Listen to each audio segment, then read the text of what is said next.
લોકસભાની ચૂંટણીના મતદાન બાદ જે દિવસની રાહ જોવાતી હતી એ દિવસ આવી ગયો છે। સવારથી જ મતગણતરી ચાલી રહી છે ત્યારે સાંજ સુધીમાં ચિત્ર સ્પષ્ટ થઈ જશે કોને મળશે દેશનું તાજ અને કોની થશે કારમી હાર। ત્યારે જે ઇન્ડિયા ગઠબંધનની અસર પણ કેટલીક જગ્યા પર દેખાઈ રહી છે, પરંતુ મોદી મેજિક ફરીથી ચાલતું હોય તેવું સ્પષ્ટપણે આજે રૂઝાનો પરથી લાગી રહ્યું છે। ત્યારે સુરતના વરાછા વિધાનસભાના જે ધારાસભ્ય કુમારભાઈ આપણી સાથે છે। કુમારભાઈ, કઈ રીતના જુઓ છો રૂઝાન જે પ્રમાણે આવી રહ્યા છે, શું લાગી રહ્યું છે? દેશમાં ફરીવાર દેશના વડાપ્રધાન નરેન્દ્રભાઈ મોદી ઉપર લોકોએ વિશ્વાસ મૂક્યો એવું લાગી રહ્યું છે અને સરકાર બનવા જઈ રહી છે।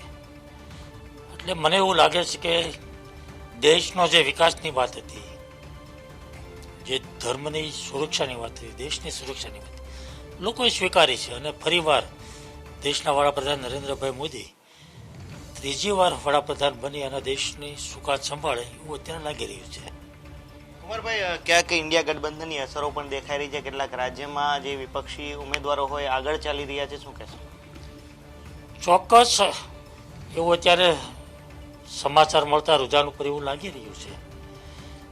એટલે જે રીતે ઇન્ડિયન ગઠબંધન અત્યારે દેખાવ કરી રહ્યો છે, જે અપેક્ષા કરતાં પણ સારો દેખાવ કરી રહ્યા છે, પરંતુ અંતે તો સરકાર દેશની અંદર ખૂબ મહત્વની ભૂમિકા ભજવતી તો એક સરકાર ભારતીય જનતા પાર્ટીની એનડીએની ફરીવાર બને છે એ ખૂબ મહત્વની બાબત છે।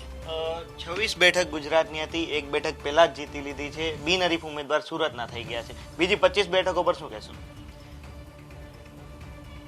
મને એવું લાગે છે કે 2 સીટના જે સમાચાર આવી રહ્યા છે એમાં કોંગ્રેસના ઉમેદવાર આગળ છે, પરંતુ ખૂબ ઓછી લીડથી આગળ છે। એટલે ચોક્કસ અપેક્ષા રાખી શકીએ કે સીટની અંદર પણ ભારતીય જનતા પાર્ટીનો ઉમેદવાર આગળ જીતે, આગળ થાય અને ગુજરાતની તમામ સીટો ભારતીય જનતા પાર્ટીને ફળે આવે।